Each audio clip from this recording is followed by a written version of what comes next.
সবাইকে আজকের ম্যাথ ক্লাসে স্বাগতম। আজকে আমি অঙ্ক করব তৃতীয় শ্রেণীর অধ্যায় 5 গুণের অধ্যায়ের 49 নাম্বার পৃষ্ঠা। প্রথমে বলা হয়েছে একটি আনারসের দাম 20 টাকা, যদি তুমি 4টি ক্রয় করো তবে এর দাম কত হবে। তাহলে এখানে দেওয়া হয়েছে একটি আনারসের দাম কত, 20 টাকা। আমি ক্রয় করব কত দিয়ে, 4টি। তাহলে এখন আমি কি করব, একটি আনারস থেকে 4টি আনারসের দাম কত হবে তা বের করে নিব। আমি লিখে ফেলেছি একটি আনারসের দাম 20 টাকা, বের করব 4টি আনারসের দাম। তা লিখে ফেলেছি, সুতরাং 4টি আনারসের দাম। 1 থেকে 4-এ যাব, কম থেকে বেশিতে যাব। কম থেকে বেশিতে গেলে কি করতে হয়, গুণ। তাহলে কি করব, আমি একটি আনারসের দামের সাথে 4 দিয়ে 4 গুণ দিব, তাহলে 4টি আনারসের দাম বের হয়ে যাবে। তাহলে লিখে ফেলবো 20 গুণ হচ্ছে কত, আমার 4। গুণ দিলে কিসে বের হবে, আমার টাকাতে। এখন আমি 20-কে 4 দিয়ে গুণ দিব, তাহলে লিখে ফেলবো 20 গুণ হচ্ছে কত, 4। ঘর থেকে শুরু করব, তাহলে 0-কে 4 দিয়ে গুণ দিব, তাহলে কত হবে, 4 এর 0 0। তারপর 2-কে 4 দিয়ে গুণ দিব, তাহলে কত হবে, 4 দুগুণে 8। তাহলে কত হয়, গুণফল আমার 80। তাহলে এখানে লিখে ফেলবো আমি 80 টাকা। তাহলে 4টি আনারসের দাম 80 টাকা। বইয়ে আমাকে দেখো দেওয়া হয়েছে এখানে কত, আমার 20 টাকা।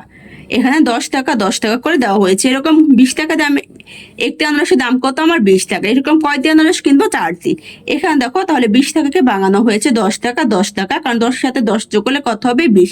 এরকম করে কয়বার দেওয়া হয়েছে, 4বার, কারণ এখানে আমি 4টি ক্রয় করব। আর একটি আনারসের দাম যেহেতু 20 টাকা, তাই এখানে 4টি আনারসের টাকা 10 টাকা করে দেওয়া হয়েছে। তাহলে এখন কি করবো, আমি 4টি আনারসের টাকা বের করবো, 20-এর সাথে 4 গুণ দিব। তাই নিচে লেখা হয়েছে গাণিতিক বাক্য 20 গুণ 4। তাহলে 20-এর সাথে 4 গুণ দিলে দেবো, 4 দিয়ে 0-কে গুণ দিলে 4 এর 0 0, 4 দিয়ে 2-কে গুণ দিলে 4 দুগুণে 8। তাহলে 20-এর সাথে 4 গুণ দিলে গুণফল কত হবে, আমার 8। নিচে দেওয়া হয়েছে 2 গুণ 4 সমান 8। 2 এর 10 গুণ হচ্ছে কত, 20 গুণ সমান 4। তাহলে 20-এর সাথে 4 গুণ দিলে কত হবে, আমার 8-এর 10 গুণ। তাহলে কত হবে, তাহলে এখানে বলা হয়েছে গুণফল হচ্ছে আমার 8-এর 10 গুণ। তাহলে 8-এর সাথে 10 গুণ দিলে কত হবে, আমার 8 10 80। তাহলে 20-এর সাথে 4 গুণ দিলে গুণফল কত, আমার 80। পাশে বলা হয়েছে 20 সংখ্যাটিতে 2টি 10 আছে। উত্তর হচ্ছে 8 10। কাজে 4টি আনারসের দাম 80 টাকা। একে দেওয়া হয়েছে 30 গুণ 5 কে কিভাবে হিসাব করা যায়। তাহলে কি করবো, আমি 30-কে 5 দিয়ে গুণফল বের করে নিব। লিখে ফেলেছি 30 গুণ 5। এখন গুণ দিয়ে গুণফল বের করে নিব। এককে ঘর থেকে শুরু করব। তাহলে 0-কে 5 দিয়ে গুণ দিব। 0-কে 5 দিয়ে গুণ দিলে 5 0 0। তারপর হচ্ছে 10-এর ঘর 3। 3-কে 5 দিয়ে গুণ দিব, তাহলে কত হবে, আমার 3 5 15। তাহলে 5 বসে যাবে 10-এর ঘরে, আর 1 বসে যাবে শতকের ঘরে। তাহলে কত হয়, আমার 150। তাহলে 30-কে 5 দিয়ে গুণ দিলে গুণফল কত, 150। তাহলে এখানে কি করবো, আমি 30-কে 5 দিয়ে গুণ দিব। এখানে দেখো 30-কে 10 করে ভাঙানো হয়েছে, কারণ 10-কে যদি আমি 3 দিয়ে গুণ দিই, 3 10 30 হবে। এরকম কত, আমার 5। তাই 10 10 করে 5টা করে সাজানো হয়েছে। নিচে দেওয়া হয়েছে 3 গুণ 5। তাহলে 3-এর সাথে 5 গুণ দিলে কত হবে, আমার 3 5 15। এখানে ওনারা কি করেছে, শূন্য বাদ দিয়ে সংখ্যাকে গুণ করা হয়েছে। তাহলে 3-এর সাথে 5 গুণ দিলে 3 5 15। আর 30-এর সাথে কত আছে, শূন্য। তাহলে এখানে কি করবো, আমি 0 0 বসিয়ে দেবো। তাহলে কত হবে, আমার 150। তাহলে এখানে লিখতে পারি আমি 150। একে বলা হয়েছে গুণ করি। একে দেওয়া হয়েছে 20 গুণ 3। 2-এ দেওয়া হয়েছে 40 গুণ 2। 3-এ দেওয়া হয়েছে 30 গুণ 4। 4-এ দেওয়া হয়েছে 50 গুণ 6। এখন কি করব, আমি 1 থেকে 4 পর্যন্ত এই সংখ্যাগুলো গুণ দিয়ে গুণফল বের করে নিব। 1 দিয়ে লিখে ফেলেছি 20 গুণ 3। এখন গুণ দিয়ে গুণফল বের করে নিব। তাহলে কি করব, আমি 20-কে 3 দিয়ে গুণ দিব। তাহলে লিখে ফেলবো 20 গুণ 3। এখানে আমি নিচে নিচে গুণ দিব, তোমরা চাইলে পাশাপাশি গুণ করতে পারো, সমস্যা নেই। এখানে কি করব, 20-কে আমি 3 দিয়ে গুণ দিব। এককে ঘর থেকে শুরু করব। তাহলে 0-কে 3 দিয়ে গুণ দিলে 3 এর 0 0। তারপর হচ্ছে 10-এর ঘর 2। 2-এর সাথে 3 গুণ দিব, তাহলে কত হবে, 3 3 দুগুণে 6। তাহলে কত হয়, আমার 60। তাহলে 20-কে 3 দিয়ে গুণ দিলে গুণফল কত, 60। একের উত্তর বের করা শেষ। 2 দিয়ে লিখে ফেলেছি 40 গুণ 2। এখন গুণ দিয়ে গুণফল বের করে নিব। তাহলে লিখে ফেলবো আমি 40 গুণ হচ্ছে 2। এককে ঘর থেকে শুরু করব। 0-কে 2 দিয়ে গুণ দিব, তাহলে 2 এর 0 0। তারপর হচ্ছে 4। 4-কে 2 দিয়ে গুণ দিলে 4 দুগুণে 8। তাহলে কত হয়, আমার 80। 40-কে 2 দিয়ে গুণ দিলে গুণফল কত, 80। 2 এর উত্তর বের করা শেষ। 3 দিয়ে লিখে ফেলেছি 30 গুণ 4। এখন গুণ দিয়ে গুণফল বের করে নিব। তাহলে কি করব, আমি 30-কে 4 দিয়ে গুণ দিব। তাহলে লিখে ফেলবো 30 গুণ 4। একবারে ঘর থেকে শুরু করব। শূন্যকে 4 দিয়ে গুণ দিব, তাহলে 4 শূন্য শূন্য, তারপর হচ্ছে 3, 3কে 4 দিয়ে গুণ দিব, তাহলে কত হবে? 3 4 12, 12 2 বসে যাবে আমার দশকের ঘরে, আর 12 1 বসে যাবে শতকের ঘরে, তাহলে কত হয়? 120। তাহলে 30কে 4 দিয়ে গুণ দিলে গুণফল কত? 120। 3-এর উত্তর বের করা শেষ। 4 দিয়ে লিখে ফেলেছি 50 গুণ 6। এখন গুণ দিয়ে গুণফল বের করে নিব, তাহলে লিখে ফেলবো আমি 50 গুণ হচ্ছে কত? 6। শূন্যকে 6 দিয়ে গুণ দিলে 6 শূন্য শূন্য, 5কে 6 দিয়ে গুণ দিলে 5 6 30, 30-এ শূন্য বসে যাবে দশকের ঘরে, আর 30-এ 3 শতকের ঘরে, তাহলে কত হয়? 300। তাহলে 50কে 6 দিয়ে গুণ দিলে গুণফল কত? 300। 4-এর উত্তর বের করা শেষ। 50 নাম্বার পৃষ্ঠায় দেওয়া হয়েছে রেজা 3 প্যাকেট বিস্কুট কিনতে চায়।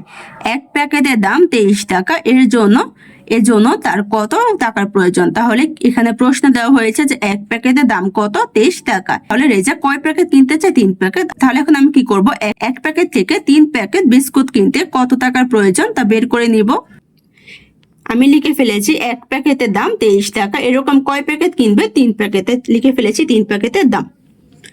1 থেকে 3-এ যাব, কম থেকে বেশিতে যাব। কম থেকে বেশিতে গেলে কি করতে হয়? গুণ। তাহলে কি করব? এক প্যাকেটের দামের সাথে 3 দিয়ে গুণ দিব, তাহলে 3 প্যাকেটের দাম বের হয়ে যাবে। তাহলে কি করব? আমি 23-কে 3 দিয়ে গুণ দিব, তাহলে কি ফেলবো? 23 গুণ 3। গুণ দিলে কিছু বের হবে আমার? টাকাতে। এখন আমি কি করব? 23-কে 3 দিয়ে গুণফল বের করে নিব, তাহলে লিখে ফেলবো 23 গুণ হচ্ছে আমার 3। এককে ঘর থেকে শুরু করব। 3-কে 3 দিয়ে গুণ দিব, তাহলে কত হবে আমার? 3 3-কা 9। 2-কে আমি 3 দিয়ে গুণ দিব, তাহলে কত হবে? 3 2-গুণে 6, তাহলে কত হয় আমার? গুণফল 69। তাহলে এখানে লিখে ফেলবো আমি 69 টাকা। তাহলে 3 প্যাকেট বিস্কুটের দাম কত? 69 টাকা। তাহলে এখানে টাকার প্রয়োজন তার 69 টাকা। বইয়ে দেখো এখানে আমাকে দেখিয়ে দেওয়া হয়েছে চিত্রের মাধ্যমে 0 থেকে 1 প্যাকেট। তাহলে 0 থেকে 1 প্যাকেটের দাম কত? 23। এরকম কত প্যাকেট কিনবে? 3 প্যাকেট। তাহলে 1 থেকে 2 প্যাকেটের দাম কত? 23। 2 থেকে 3 প্যাকেটের দাম কত আমার? 23। তাহলে 1 প্যাকেটের দাম 23 হলে এরকম কয়টা প্যাকেট? আমার 3টা প্যাকেট, যা আমাকে দেখিয়ে দেওয়া হয়েছে চিত্রের মাধ্যমে। তাহলে উপরে হচ্ছে কি টাকার সংখ্যা, নিচে হচ্ছে আমার বিস্কুটের প্যাকেটের সংখ্যা। নিচে দেওয়া হয়েছে এক প্যাকেটের দাম গুণ প্যাকেটের সংখ্যা সমান হচ্ছে মোট মূল্য। তাহলে এক প্যাকেটের দামের সাথে আমি প্যাকেটের সংখ্যা দিয়ে গুণ দিব, তাহলে মোট মূল্য বের হবে। এক প্যাকেটের দাম, এটা হচ্ছে আমার গুণক, প্যাকেটের সংখ্যা হচ্ছে আমার গুণক, তাহলে গুণের সাথে গুণক গুণ দিলে গুণফল বের হবে, যা হচ্ছে মোট মূল্য। নিচে দেওয়া হয়েছে গাণিতিক বাক্য। তাহলে গাণিতিক বাক্য আমি কি লিখবো? তাহলে এখানে এক প্যাকেটের দাম কত? 23। এরকম কয় প্যাকেট? 3 প্যাকেট। তাহলে কি করবো? আমি 23-কে 3 দিয়ে গুণ দিব, তাহলে 3 প্যাকেট বিস্কুটের দাম কত তা বের হয়ে যাবে।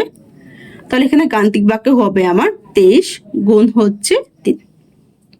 তাহলে 23-কে আমি 3 দিয়ে গুণ দিব। নিচে বলা হয়েছে এখন নিচের ছকটি ব্যবহার করে কিভাবে হিসাব করা যায় চিন্তা করি। তাহলে এখানে নিচে আমাকে চক দেওয়া হয়েছে, বলা হয়েছে চকটি ব্যবহার করার জন্য। তাহলে আমি কি করব? 23-কে 3 দিয়ে গুণ দিব। তাহলে এক প্যাকেটের দাম কত আমার? 23। এখানে 23-কে ভাঙানো হয়েছে, তাহলে 23-এর এককে গড়ে হচ্ছে কত? 3। তাই এখানে 3-কে ভাঙানো হয়েছে 1 1 করে, আর 10-কে গড়ে হচ্ছে কত? 20। এখানে 10 10 করে ভাঙানো হয়েছে। এরকম কয়টি? আমার 3টি। তাই এখানে এককে গড়ে 3 বার লেখা হয়েছে আমার 1 1 করে, আর 3 বার লেখা হয়েছে আমার 10 10 করে। তাহলে এখানে হবে কি আমার 23 গুণ 3। এখন কি করবো? আমি 23-কে 3 দিয়ে গুণ দিব, বা আমি বলতে পারি 20 গুণ 3 যোগ হচ্ছে আমার 3 গুণ 3। তাহলে আমি কি করব? 23-কে 3 দিয়ে গুণ দিব। এখানে আমাকে 23-কে 3 দিয়ে গুণ দিয়ে গুণফল দেখানো হয়েছে। তাহলে এখানে কি করা হয়েছে? 10-কে করে হচ্ছে আমার 20 গুণ 3। তাহলে 20-কে আমি 3 দিয়ে গুণ দিব, তাহলে লেখা হয়েছে 20 গুণ 3। 20-এর নামটা 3 বার পড়লে 3 20-এ কত? 60। তারপর হচ্ছে এককে গড়ে আমার 3 গুণ 3। তাহলে 3-কে আমি 3 দিয়ে গুণ দিব, তাহলে লেখা হয়েছে 3 গুণ 3। 3-কে 3 দিয়ে গুণ দিলে 3 3-কা 9। এখন কি করবো? 60-এর সাথে 9 যোগ দিব, তাহলে 0-এর সাথে 9 যোগ দিলে 9 9 6 6 নেমে যাবে, তাহলে কত হবে আমার? 69। এখানে দেওয়া হয়েছে 23 গুণ 3 সমান 69। তাহলে আমার কত টাকার প্রয়োজন? 69 টাকার প্রয়োজন। তাহলে লিখে দিবে এখানে 69 টাকার প্রয়োজন। আজকে ক্লাসটা এখানে এসে সবাইকে দেখার জন্য ধন্যবাদ। যদি আমার ক্লাসটি তোমাদের কাছে ভালো লেগে থাকে একটা সাবস্ক্রাইব করে দিও। ধন্যবাদ।